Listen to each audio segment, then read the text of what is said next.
Welcome to our 2021 PMP Exam training course. We're taking a look right now at Lead a Team. Lead a Team is the second task under the People section. And in Lead a Team, we explore what exactly it means to lead a team, the different leadership approaches, and how leadership is very different from management. We take a look at some of those topics. But one of the topics that I really want to cover is embedded inside the enablers. Let's take a look at the enablers because there's also something else I want to bring to your attention. And that is, when you take a look at these enablers, it's important to realize we have these enablers for the new exam and we have these enablers for the old exam. Now, both of these enablers, they were put together in a map that was published by the PMI some time ago, but you can see there is a correlation. And what does that tell you?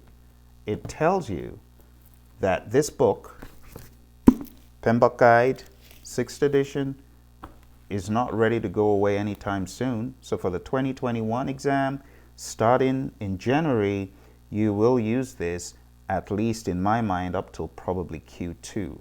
So a lot of what we had in the old exam has not entirely gone away because the PMBOK Guide is still here based on the 6th edition. So if you take a look here, we have 7, you can see all of them, 7 different enablers, quite a lot of enablers in this one. But there's one enabler that I want to go into just a little bit more, but at a very high level, let's talk about all of the enablers for this second task. And this is a really long one. I'm just going to make it a little bit brief for the sake of our review here. All right, so they're all 7 on the screen. Set a clear vision and mission, support diversity and inclusion, value servant leadership, determine an appropriate leadership style, inspire, motivate, and influence team members, analyze team members and stakeholders' influence, and distinguish various options to lead various team members and stakeholders. It's quite a long one. There's a lot of stuff to unpack here, and we're going to do it very, very briefly just to give you an idea of this task. So when we talk about setting a clear vision and mission, it's the project manager's responsibility. In the world of Agile, we see this as it's the team's responsibility to understand what is being conveyed from the product owner and ultimately from the business to the product owner down to the team. It is important they understand why they're doing what they're doing. When we talk about the next one, supporting diversity and inclusion, you need to think beyond race. We also have religion, we have thinking styles, we have problem-solving approach. All of those are different ways people are diverse.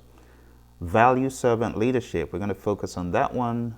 We're going to take a look at some of the tenets of servant leadership. Determine an appropriate leadership style. Should we use directive or collaborative? There are many leadership styles mentioned, but they fall into 4 categories. And we'll take a look at one of those models. Inspire, motivate, and influence team members and stakeholders. In other words, the team contract. It's important that we have team agreements, team charters, and things such as that. Analyze team members and stakeholders' influence. Pretty much analyze your stakeholders, stakeholder analysis, understand their involvement in the project, and also do a data representation, your power interest grid, your influence impact grid, and things such as that. And lastly, distinguish various options to lead various team members and stakeholders. How to lead.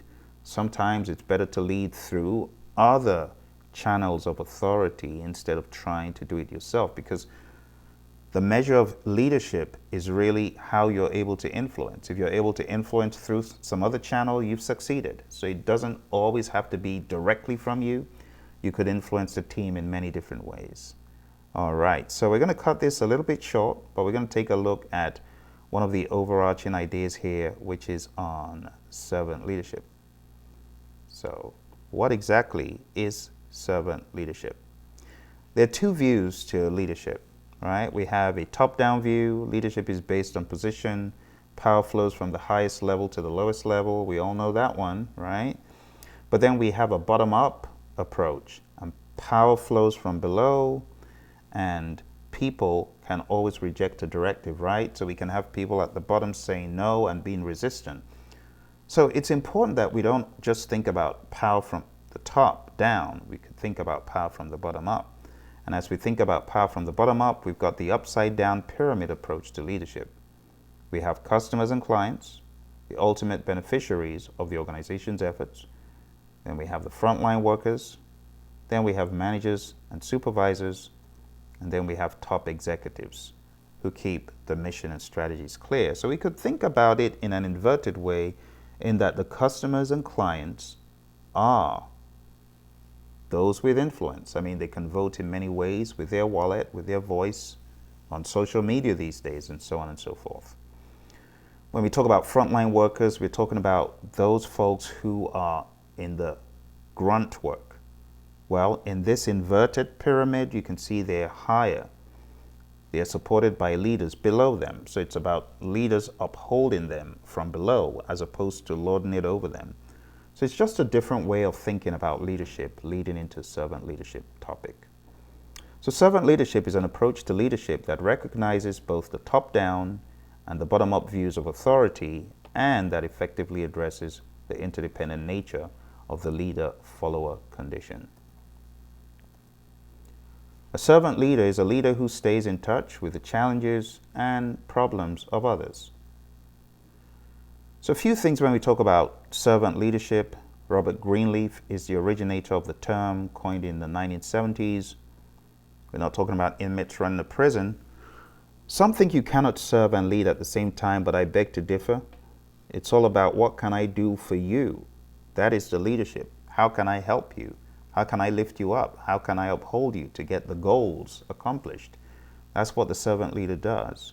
Once people are clear about their destination, the leader's role shifts to one of service. When people know where to go, what to do, the job that you've assigned to them, your job as a leader now becomes service. So Robert Greenleaf coined the phrase after reading the book, The Journey to the East by Hermann Hesse. Leo the servant guides a group of travelers, helps ensure their well-being, survival, and success, ends up becoming the leader of the group by serving selflessly. Rather interesting story, but it just goes to show you that the most powerful in the group is not always the person in the front. Could very well be the person from behind, protecting and shepherding and helping ward off the enemy, So that's the idea. It's all about serving the people who are doing the work. And this is very much espoused in the world of Agile. You finally become an adult when you realize that life is about what you give rather than what you get, says Ken Blanchard.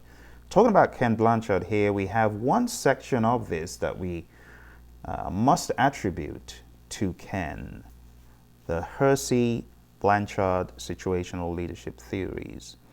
And this is all about leading the team. How do you know when and how best to lead the team? Well, it really depends on the quadrant you're in. What do we mean by that? Well, let's take a look. Depending on the quadrant that you fall into,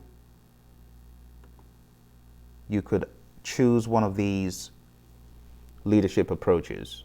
You could choose to be a directing leader by giving people more directions than letting them use their own initiative. This we often find used in low-skilled work or under certain conditions where the employees at play need a lot of direction. And it's really all about the leader understanding when best to use this.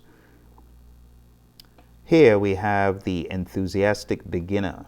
Low competence, high commitment, but they need to be directed in order to do a good job. The next quadrant, we have the coaching style of leadership. And the coaching style of leadership, we give them a lot of support and a lot of direction. And when we talk about this, we refer to the disillusioned learner. Some competence, low commitment, so they need to be coached. When we talk about the supporting style, which is the next quadrant, we must give them high support but low level of direction. We call this capable but cautious performer. High competence, variable commitment. And the last quadrant here is when we delegate. When do you delegate? When people need little or no support, they got it covered, they're mature in the job, we need to direct them very little. So it's really all about the maturity of the individuals. See? In some instances, we may have some people who have been in the company for a very long time, but the maturity levels of those individuals are very low. So when we talk about these styles, it's important we consider the maturity level of each individual based on ability, based on willingness. For example, assigning a project to a member who is willing but lacks the appropriate ability. That is a recipe for failure, isn't it? And this is why the developmental levels are important. When we are considering what approach to use, we need to think about how developed these individuals are. Okay, so those are the two I wanted to talk about today. We've gone for quite a few minutes here, but we have about 5 times the amount to cover here.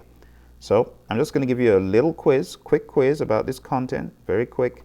Why don't you try answering this based on what I just taught you? So originating from the works of Dash. Servant leadership is a paradoxical approach to leadership that challenges our traditional beliefs about leadership and influence. Who is responsible for this movement? Is it Greenspan, Greenleaf, Panaccio, or Hess? Who do you think? 3, 2, and 1. Well, of course, you remember the answer is Greenleaf.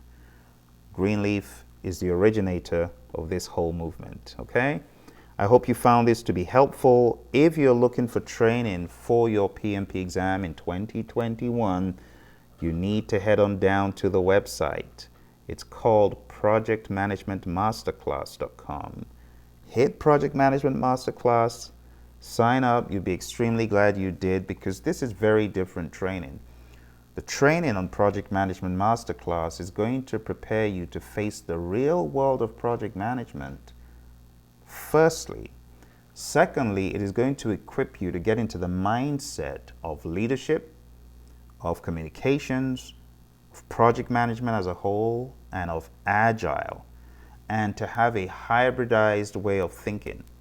By the time we're done, you'll be able to very comfortably operate in the real world of project management. So I urge you, if you really mean business, go to projectmanagementmasterclass.com, or you can go on straight down to the Praizion website, and come 2021, you will see a lot of information about this course on social media and on our website. Okay? Thank you very much for joining me. I wish you all the very best. Happy holidays. Talk to you soon.